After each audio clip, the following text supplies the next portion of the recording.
I love that. This guy said that his favorite thing so far today is looking forward to tomorrow. Seriously, I'm taking I'm done. I don't even need to be a professor anymore. You got all the answers right here. Okay, so... Man, what a great question. I hated reading as a child, despised it. No difficulties or deficiencies, I just didn't like stories that I was presented with. And it was the death of Superman that kind of changed everything. I was like, I want to read that. You know, it's a pop cultural character. How do you kill someone that's a part of pop culture like that? I didn't understand marketing and you know, the turnarounds and things like that. So it was just this idea that I was like, I want to know how that works. And I want to read that. And so the scale and the types of stories, I immediately fell in love and decided that I wanted to be a part of the comic book industry.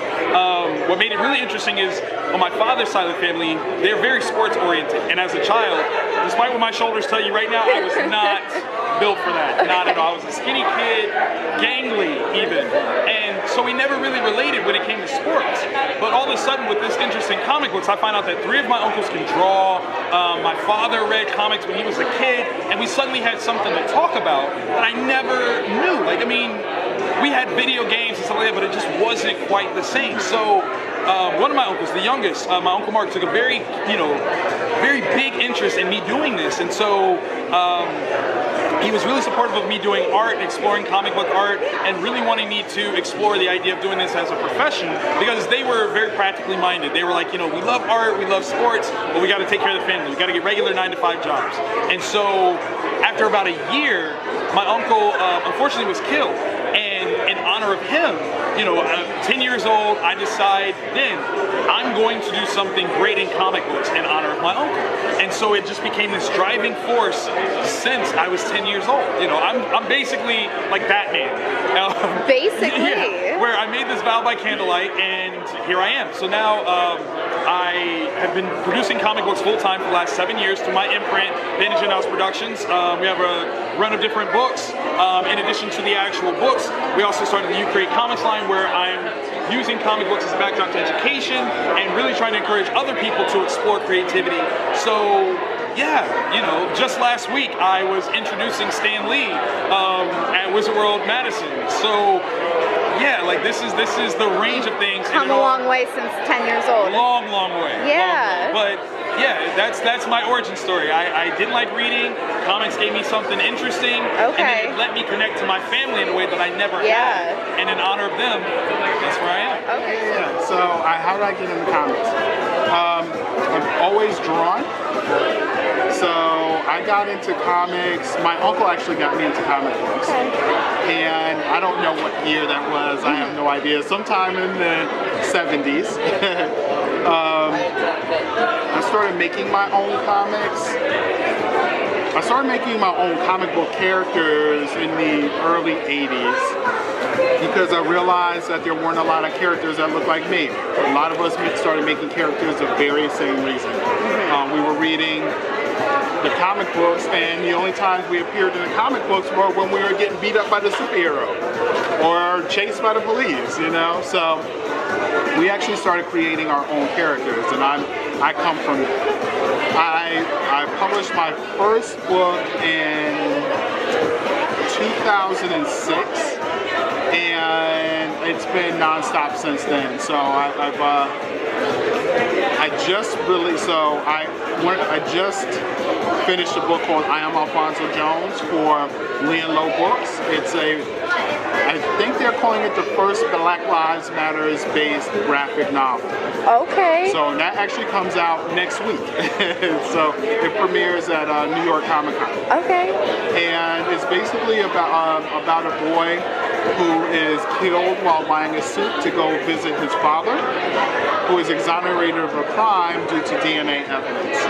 So I'm not going to say anything more about the book. No spoilers. I'm going to be Damien for a second. Okay, cool. And then I helped to publish. I'm one of the illustrators on this book, Prison Industrial Complex for Beginners, which is basically exactly how it sounds, just an introduction to the ideas of the prison industrial complex.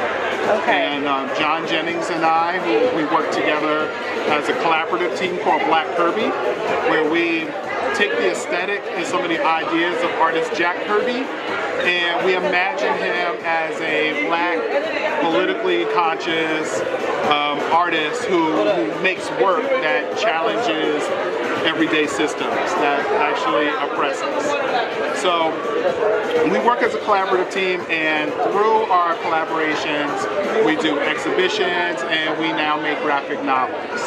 So we did I Am Alfonso Jones together with writer Tony Medina, and it's also lettered by another colleague of ours, Damian Duffy. So that's the reason I'm out here, right? I don't really come out to necessarily sell books. I actually come out to meet the audience to inspire young people, because I was on the other side of the table. That's the term that's actually used. I used to be on that other side of the table, and I know how important imagery is for young people growing up. Fortunately, this generation actually has more imagery that looks like them, and part of that reason is because many of us are out here making it. Yeah. And because we're out here making it, the mainstream comic book industry, the Marvels, the DCs, the Images, the Dark Horses, actually copy what's going on in the underground or the independent comic creation, the comic market. So, which is good, you know. It's always the outsiders that actually shape what's happening on the inside, you know. So it is challenging social media platforms that forces a particular type of change, but it's also it's actually making these books. And the reason we can make these books is because of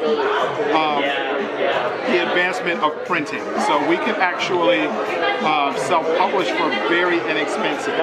So you can work a job working at the local video store or the local fast food restaurant, and in your off time, using very inexpensive technology on a mobile device even, you can actually create comic books and publish them if you want to. Publish them on the web, or even publish them digitally. You know, I mean, publish them digitally through the web. So there are a lot of options that young people have today. Yeah. And I teach classes about that as well. And every book that I work on is actually a political piece, so I don't really work on books that are just about entertainment. Everything I do is pretty politically based, educationally based. I'm really about edutainment. Good. I did not create that term, but I'm more so about that. So I always want any audience that comes to the book, and I never limit the audience, because I don't. One, I can't control that audience, like who's going to pick up the book, who's going to find the book, who's going to be exposed to the book. I never try to limit that. I believe that, yes, black and brown people need to be having conversations surrounding the prison industrial complex, for example, but we pretty much know how that works. You know, we grow up experiencing it. I actually want more people who come from affluent backgrounds, or people who are not exposed to diversity, for example, to actually have access to our books, because they need to facilitate the conversation among themselves, right? So I'm really interested in that. In reference to why I make those type of books, I look at my life very differently now. I'm 45, so if I live a long life, I am maybe halfway, I'm in my half life.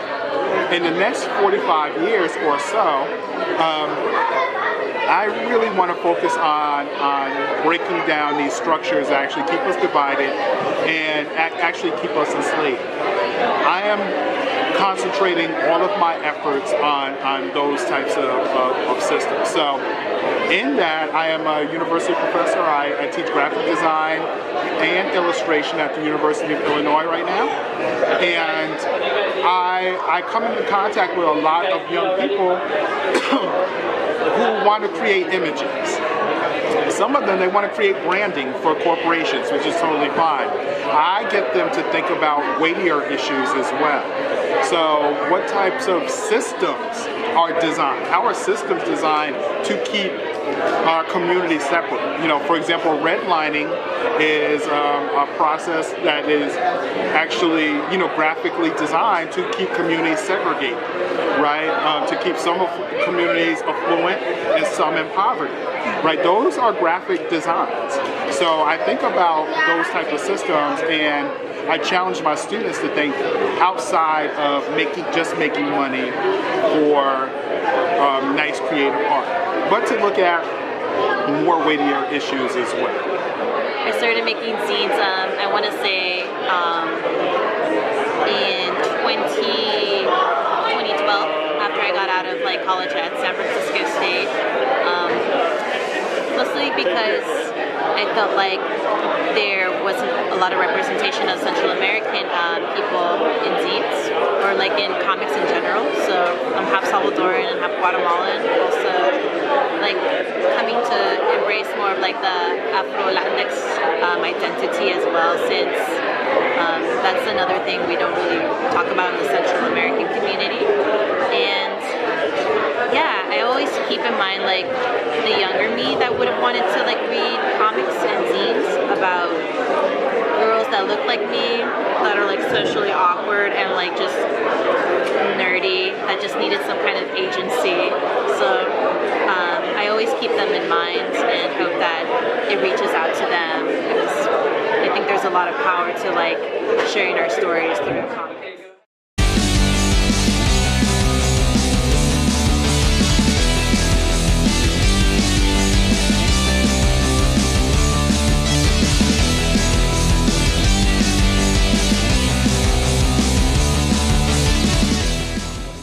My heroes, I guess that's where being a woman enters into my work, is that I'm really, the people who are in here just are, you know, your ordinary people who are on the street selling things, but you wouldn't know it, but the most ordinary man and woman, they're actually political organizers. When you think about organizers who are trying to legalize the right to anything, you think about young, maybe sexy, attractive people. But in my fotonovela, in real life, the heroes are older men and women, immigrants, black mothers and fathers, you know, so I think that's how that enters my work. Which then plugs right into the community aspect of it. Yes. Right? You're plugging into the people who are actually there.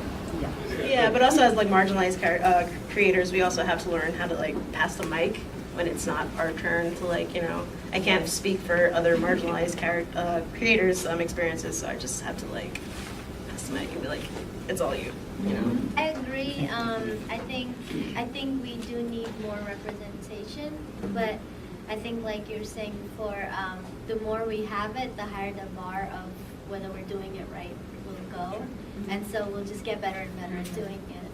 Yeah, it's like implied that most of them are people of color, like the characters, the cast from Steven Universe, but the way they also talk about being non-binary, and the way they like have two characters, like Steven and like his best friend Connie, like both obviously like a boy and a girl, and then they go through this magical girl like moment, like in Sailor Moon, and they become Stefani, like this person who's like not a boy or a girl, but like they're an experience.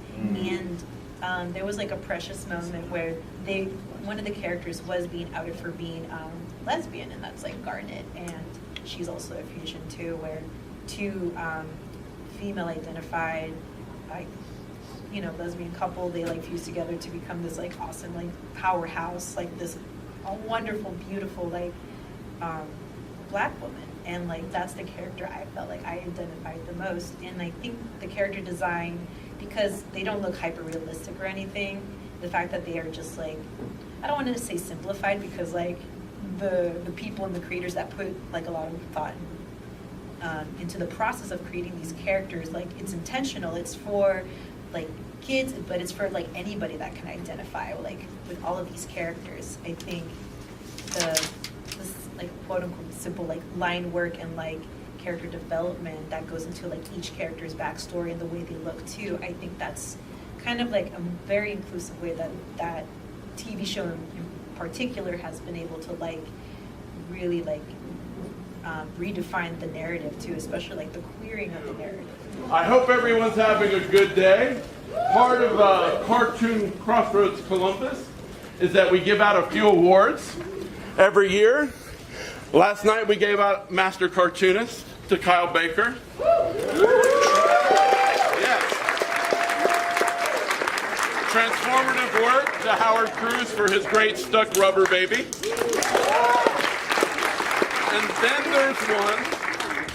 And then there's one we do on the floor itself, right in the middle of the show like this, making us all late for our panels. And that's the Emerging Talent Cartoonist.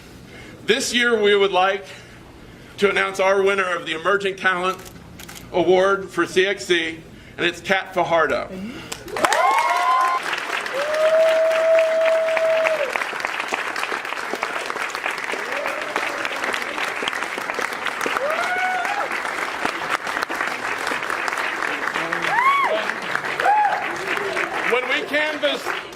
When we canvassed the community for Kat, everyone came back with the same glowing profile of someone that's invested in her art, invested in her, the context of her expression, someone who lifts up other artists, someone who works within the community, and someone who is relentless in pursuing all of these goals.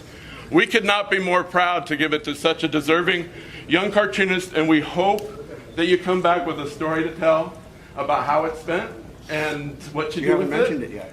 And what? Explain what it is. And this award, excuse me, also comes with a cash prize of $7,500.